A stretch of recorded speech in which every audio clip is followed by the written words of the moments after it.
오늘 우리에게 주신 말씀은 신명기 6장 10절부터 19절 말씀입니다. 제가 가지고 있는 구약 성경 271페이지 신명기 6장 10절부터 19절 말씀입니다.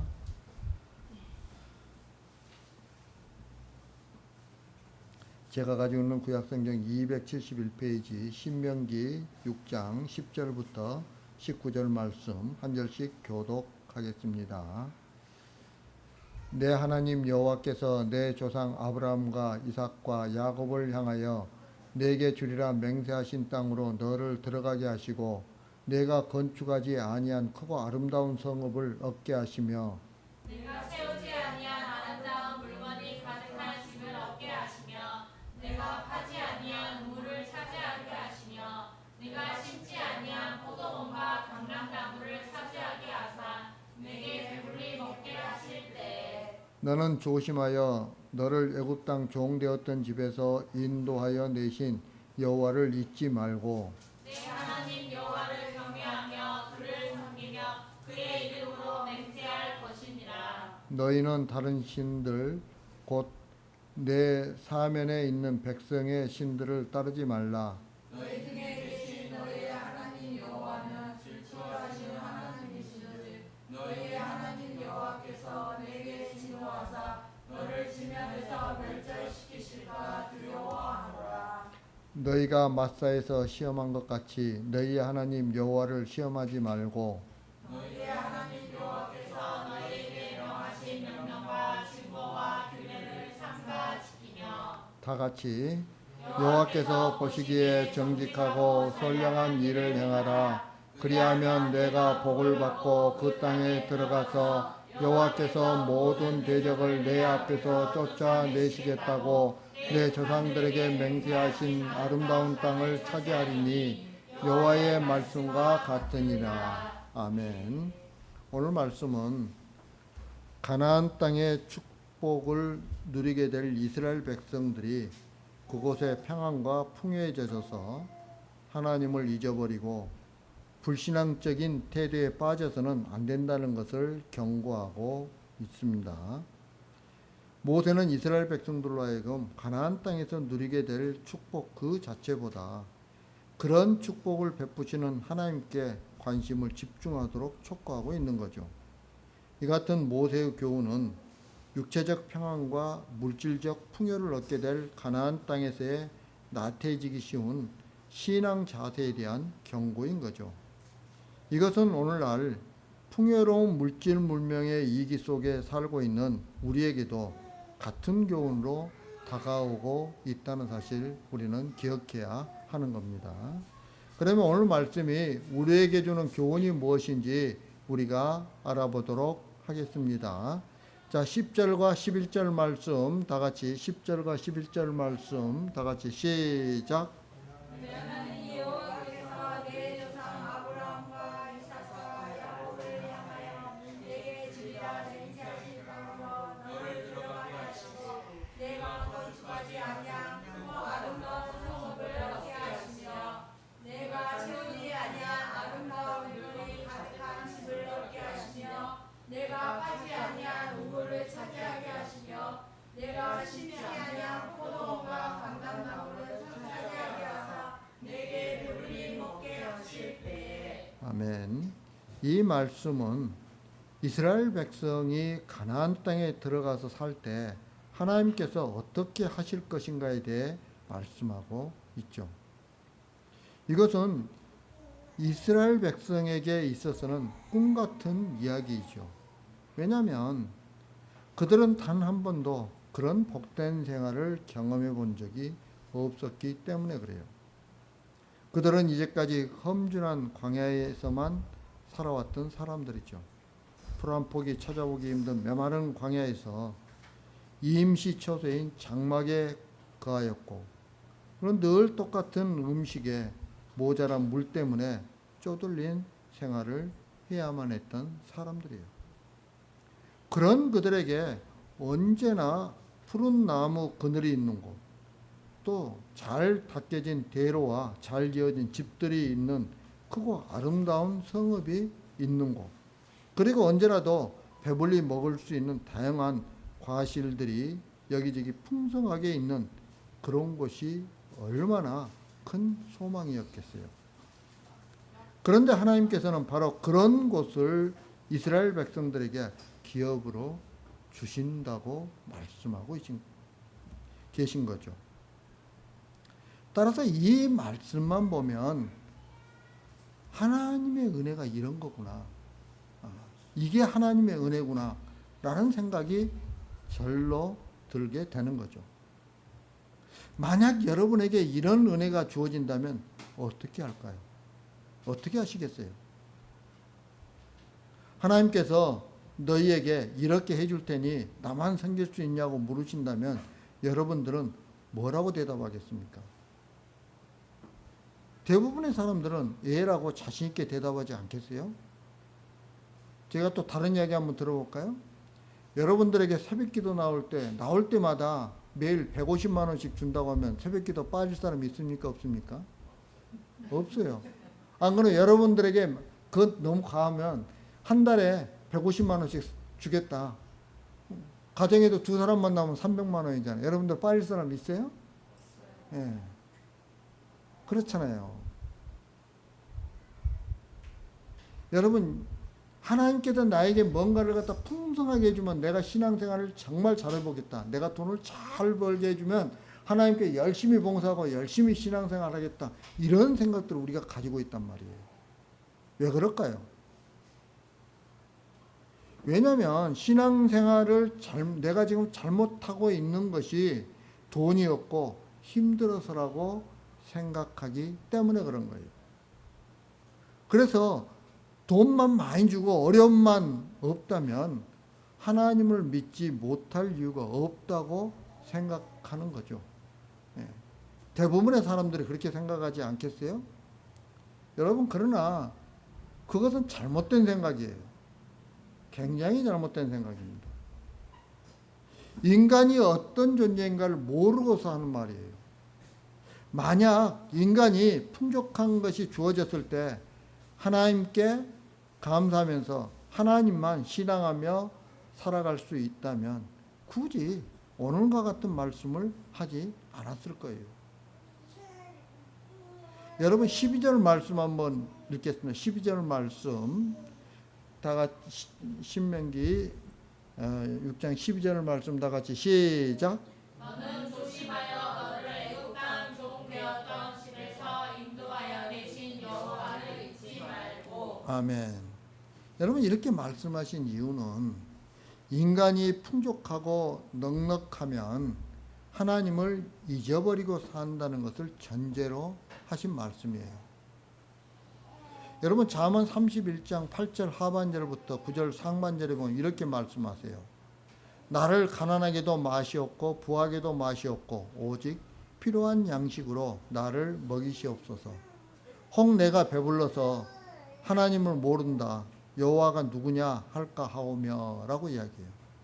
풍족할 때 이런 현상이 일어난다는 거예요. 여러분, 성도가 신앙생활을 잘못하는 것은 생활이 힘들기 때문도 아니고 돈이 없어서도 아니고 또 자식들이 말썽을 부리기 때문도 아니에요. 그러면 성도들의 신앙생활을 잘못하는 것은 무엇 때문일까요? 바로 자기 사랑 때문이에요. 다시 말하면 욕심 때문이에요. 욕심 때문. 자기 사랑 때문. 그런데 우리는 신앙생활을 잘못한 이유가 모두 환경에 있다고 생각을 해요. 환경만 좋으면 신앙생활에는 자신 있다고 생각해요. 그러나 이런 생각 자체가 이미 하나님을 사랑하는 것이 아니라 자기 사랑을 기준으로 하고 있다는 것을 우리가 알아야 돼요. 여러분, 초대교회가 그 심한 박해를 받을 때요, 초대교회는 없어지지 않았어요. 어마어마한 박해를 받았죠. 저기 베드로가 거꾸로 매달린 게 나온 영화가 뭐죠? 코바디스. 코바디스에 보면 사람들이 막 그 콜로세움에서 막 그 십자가에 못 박아서 죽이고 그 짐승의 밥이 되게 하고 막 이런 엄청난 일들이 자행됐지만은 기독교는 소멸되지 않았어요. 기독교가 변질된 거 언제부터 변질된 거예요? 그런 박해가 다 사라지고 로마 교회로 공인된 다음에 기독교는 변질되기 시작한 거예요. 그때부터. 네. 여러분도 그걸 아셔야 돼요. 환경 때문에 우리가 신앙생활을 못하는 게 아니에요.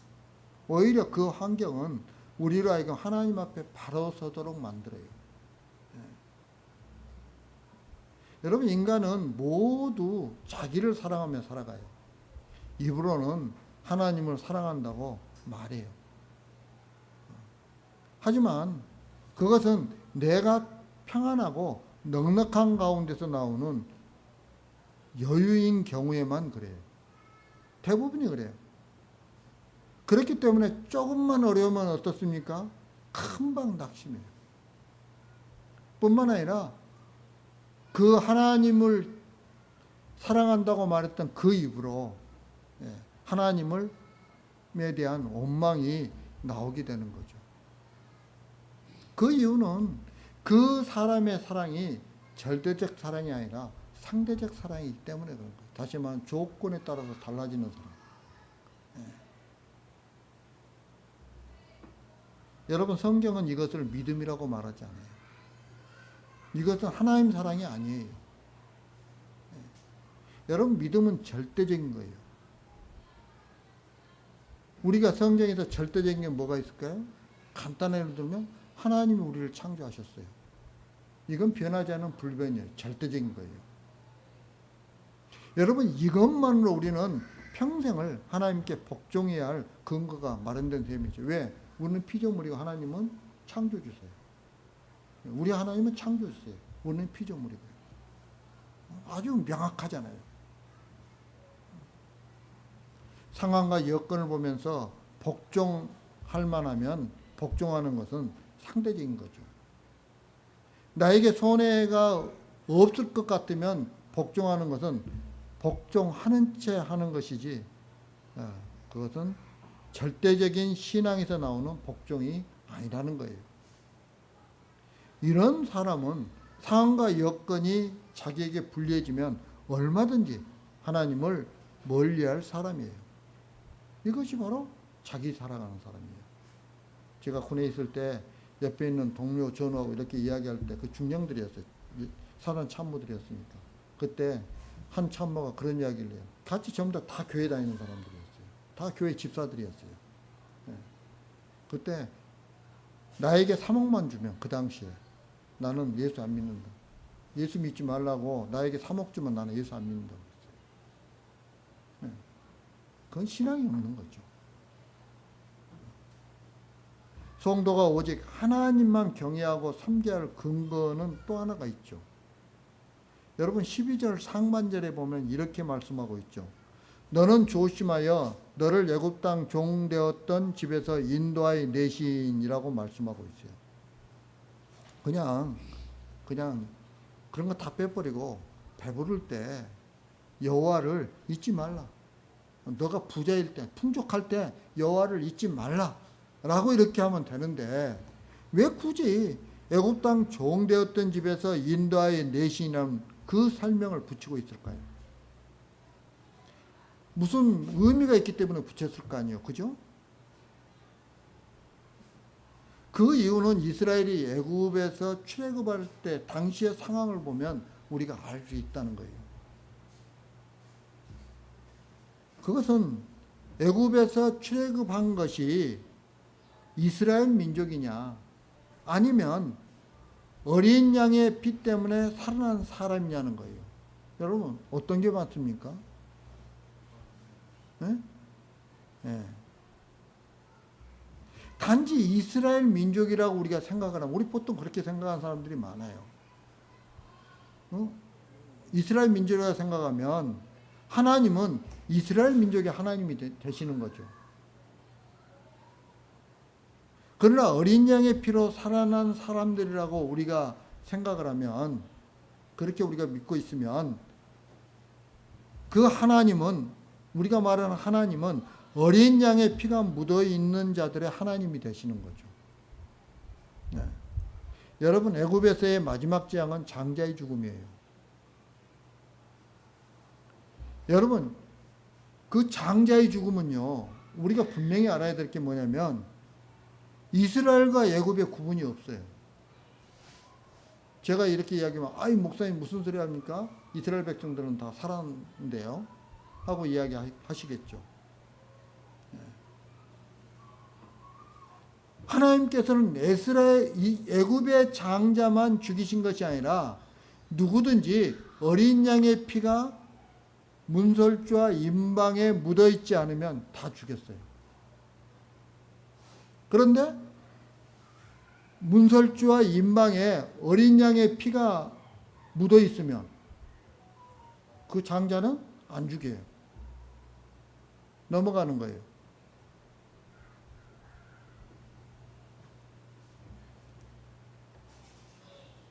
그렇다면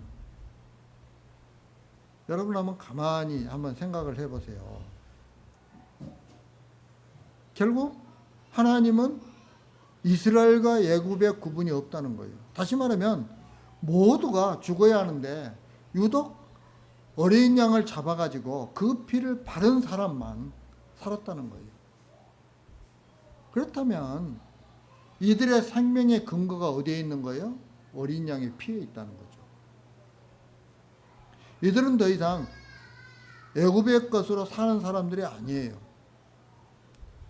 애굽의 것으로 사는 사람들은 다 죽었어요. 왜냐하면 하나님 말씀을 안 듣고 어린 양의 피를 안 발랐기 때문에 다 죽었어요. 그리고 애굽에서 빠져나온 사람들은 애굽의 것이 아닌 어린 양의 피로 살아가는 사람들이에요. 여러분 갈렙 알죠? 갈렙. 네. 유다 지파를 대표하는 갈렙. 저산지를 내게 주소서 하고 이야기했던 갈렙. 갈렙이 어느 족속이에요? 갈렙이 에돔 족속이에요. 무슨 말이냐면 이스라엘 공동체 자체가 그렇게 폐쇄적인 공동체가 아니었다는 거예요. 여호와 하나님을 믿는 사람들은 다 그 족속에 다 들어왔어요. 우리가 그걸 알아야 되는 거죠. 결국 애굽 땅 종되었던 집에서 인도하여 내신 여호와를 잊지 말라고 하신 것은 단지 여호와를 잊지 말라라고 하는 것이 아니에요. 너희는 세상의 좋은 것 때문에 살아가는 사람들이 아니라 어린 양의 피 때문에 살아가는 자라는 것을 기억하라는 거예요. 여러분, 우리는 누구의 피 때문에 살아가요? 예? 예, 예수님의 피 때문에 살아가요. 어린 양의 피 때문에 우리도 살아가는 거예요. 그런 자들이에요. 여러분, 이스라엘이 가나안 땅에서 여호와를 잊어버렸을까, 잊어버리지 않았을까요? 잊어버리지 않았어요. 그들은 열심히 제사를 드렸어요. 마치 오늘날 우리가 세상에 빠져 살면서도 예배에는 빠지지 않고 참석하는 것과 같아요. 열심히 세상 속에서 세상의 방법으로 싸우는 거예요. 사는 거예요. 그러면서도 예배는 꼬박꼬박 매 주일마다, 매 예배시마다, 수요일마다, 금요기도에, 새벽기도까지 다 빠짐없이 나가 사는 거예요. 참석하는 거예요. 여러분, 그러나 그것이 여호와를 기억하는 것이 아니에요. 우리가 믿는 여호와는 우리를 애굽에서 인도해 내신 분이에요. 그냥 인도해 내신 것이 아니라 어린 양을 희생시켜서 피를 흘리게 해서 인도해 내셨어요. 따라서 여호와를 잊지 않는 성도는 예배에 빠지지 않고 참석하는 사람이 아니라 나는 그리스도의 피 때문에 살아가는 사람이다라는 것을 잊지 않는 사람들이에요. 우리는 이 땅에 살아가면서 예수 그리스도의 피 때문에 살아가는 거예요. 그리스도의 피가 나를 살리고 있음을 알기에 세상 것에 나의 믿음이 흔들리지 않는 거죠. 여러분, 이것이 바로 절대적 신앙이고 바른 믿음인 거예요. 세상이 좌지우지하고 하면 안 되는 거죠. 그러나 그리스도의 피를 말하고 십자가를 말하면서도 여전히 세상 것이 있어야 살 수 있다고 생각하는 사람은 결국 상대적인 신앙이 될 수밖에 없어요. 그래서 믿음을 택할래, 돈을 택할래 하면 돈을 택하는 거죠. 돈이 없으면 죽을 것 같아요. 그런 사람들은 어떠냐면 세상 것이 넉넉하면 입이 벌어지면서 하나님을 불러요. 그러다가 조금만 힘들어진가 싶으면 금방 표정이 변하는 거죠. 완전히 죽을 상을 하는 거죠. 그러면서 하나님을 원망하는 거예요. 여러분, 출애굽은 단지 애굽에서 빠져나온 것을 의미하는 것이 아니에요. 자기들을 고생시키고 억누르는 바로의 손에서 벗어나는 것을 출애굽이라고 말하지 않아요. 왜냐하면 바로의 손에서 벗어났다고 해서 그것으로 고생이 끝난 것이 아니잖아요. 이스라엘 백성들이 가나안 땅에 들어간다고 해서 고생 하나도 안 나요? 그게 아니잖아요. 사실 이스라엘이 어디를 가서 살아도 삶에 대한 고통과 고난은 벗어날 수가 없어요. 그것이 세상이잖아요. 그것이 애굽이에요. 따라서 이스라엘이 어디에서 살든 상관없이 애굽의 삶을 산다면 그것이 곧 애굽인 거죠. 여러분, 애굽은 우리의 현실이에요. 세상이란 말이에요. 먹고 살아야 하고 자식들 공부시켜야 하고 학원에도 보내야 하는 그런 현실인 거예요. 그런데 애굽에서 우리를 끄집어 내셨어요. 하나님께서. 우리를 애굽에서 끄집어 냈다는 것은 이런 현실과 상관없는 삶으로 우리를 집어넣었다는 뜻이에요. 현실을 신경 안 써도 될 풍족한 곳으로 집어넣었다는 것이 아니라 현실, 다시 말하면 상대적 기준이 아니라 절대적 기준을 가지고 살아가는 사람으로 우리를 만들어 주셨다는 거예요. 그 절대적인 기준이 뭐냐는 거예요. 그게 바로 예수 그리스도의 피예요. 여러분, 이것을 가지고 구원이라고 말하는 거예요. 성경은 우리에게 절대적 기준을 말해요. 하지만 우리는 상대적 기준으로 살려고 해요. 성경은 예수 그리스도의 피, 생명 외에는 어느 것도 인정하고 있지 않아요. 그런데 우리는 자꾸 다른 것도 인정해달라고 떼를 쓰고 있죠. 돈 때문에 내가 어려운 것도 하나님께서 인정해 주셔야 하고, 사업이 잘 되어야 하는 것도 인정해 달라고 해요. 또한 자식이 성공해야 하는 것도 인정해 달라고 하고요. 교회가 부흥해야 하는 것도 하나님께서 인정해 달라고 하는 거예요. 그러나 참 하나님은 그런 인간의 요구를 잘라버려요. 그리고 그리스도의 피 외에는 그 어떤 것도 중요한 것이 아니라고 말씀하세요. 성도가 절대적 기준을 가지고 살기 위해서는 항상 십자가에 달리신 주님만 우리는 바라봐야 되는 거예요. 십자가에 피 흘리시고 죽으신 주님께서 지금 나에게 말씀하고 있다는 것을 우리는 깨달아야 돼요. 주님께서는 지금 피 흘리신 몸으로 말씀하시는데 우리는 그런 피가 줄줄 흐르고 있는 그 주님 앞에서 주님의 피는 보지 않고 배부른 소리만 하고 있는 건 아닌지 우리는 한번 생각해 봐야 하는 거죠. 피 흘리시고 죽으신 십자가 앞에서 내가 돈 번 것이 무슨 자랑거리이고 교회가 부흥된 것이 그토록 좋아할 문제라는 거냐고요. 아무것도 아니잖아요. 우리는 주님이 죽으신 세상에서 너무 나만 바라보고 안일하게 살아온 것은 아닌지 자신을 돌아봐야 해요. 실제 우리는 주님이 피 흘리신 것은 생각하지도 않고 우선 내가 고생하고 힘든 것만 앞세우며 살고 있었던 거예요. 우리는 스스로 나는 불행하다고 생각되거나 세상을 산다는 것이 힘들고 재미없다고 느껴지거든 자신이 상대적 기준에 매여서 경쟁과 비교의식에 사로잡혀 있는 것은 아닌지 우리는 조용히 살펴보아야 하는 것이죠. 오직 그리스도의 십자가만 앞에 두고 우리는 바라봐야 하는 거예요. 우리의 죄 때문에 피 흘리시고 죽으신 그분 앞에서 자신의 고민과 한탄을 한번 털어나 보시기 바랍니다. 예.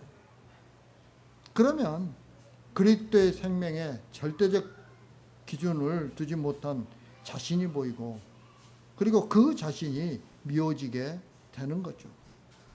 다시 말하면 십자가 앞에서 나의 죄를 봐야 된다는 거예요.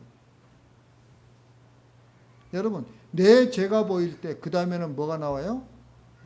회개가 나오죠. 회개가 나와요. 그리고 자신의 어리석음을 한탄하면서 그리스도가 나의 전부이심을 깨닫게 되는 거죠. 여러분, 믿음은 절대 상대적이지 않아요.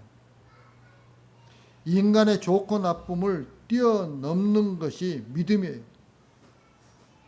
세상에 좋은 것 때문에 믿는 것이 아니라 나쁜 것도 있다고 해도 여호와는 변함없이 여호와이시다는 믿음이 절대적 믿음인 거죠. 이 믿음이 우리를 행복하게 해요.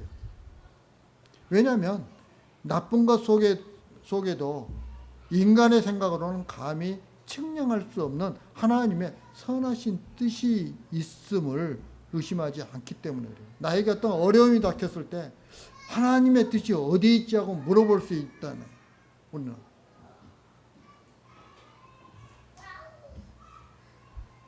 하나님의 뜻은 나의 좋고 나쁘다는 기준으로 절대 알 수 없어요. 내가 원치 않은 고난과 시련 속에서도 나를 인도하시는 그 하나님의 크신 사랑이 있기 때문에 그런 거예요. 내 욕망의 기준이 되는 상대적 기준을 뛰어넘을 때 비로소 하나님의 사랑을 우리는 깨달을 수 있다는 거예요. 그리고 어떤 시련과 절망 앞에서도 흔들리지 않고 무너지지 않는 믿음은 이런 절대적인 사랑 속에서만 탄생되어진다는 것을 우리는 깨달아야 하는 거죠. 이제 말씀을 마치려고 합니다. 사랑하는 성도 여러분, 우리는 상대적인 내 기준을 가지고 좋고 나쁨을 구분하지 말아야 하는 거예요. 왜냐하면 하나님이 하시는 일은 모두 선한 일이지 나쁜 일이 없기 때문에 그래요. 내가 나쁘다고 생각하는데 나에게 고통이 오니까 나쁘다고 생각하지만 하나님은 그 고통을 통해서 우리를 바른 길로 인도하고 계시잖아요. 예. 다만 내 기준을 가지고 나에게 이익이 안 되고 손해가 된다고 해서 악하다고 판단할 뿐이에요. 여러분 이걸 깨달아야 돼요. 여러분 16절부터 보면 출애굽기 17장에 나오는 마사의 시험이 나오죠. 아름답고 젖과 꿀이 흐르는 땅이 주어지기 이전에 우리에게 그 이스라엘 백성들에게 마사가 있었던 거죠. 여러분 광야인 그곳에서 이스라엘은 마실 물이 없어 하나님을 원망하게 됩니다. 여러분 광야에서요 한 3일 정도 물이 없으면 어떻게 될까요? 불평할 수밖에 없는 그런 상황이에요. 예. 원망할 수밖에 없는 상황에서 하나님을 원망했어요. 이스라엘 백성들은. 그런데 하나님은 그것을 책망하시고 그곳의 이름을 마사라고 하고 또는 무리바라고 했어요. 마사가 뭐예요? 시험하다는 거예요. 시험했다는 거예요. 하나님은. 무리바는요. 하나님과 다투었다는 거예요. 여러분 이런 마사는 우리의 삶 속에도 있어요. 우리의 삶 여정 속에도 있어요. 그럴 때 우리는 주님만 바라보는 절대적 신앙으로만 그런 마사를 통과할 수 있다는 거예요.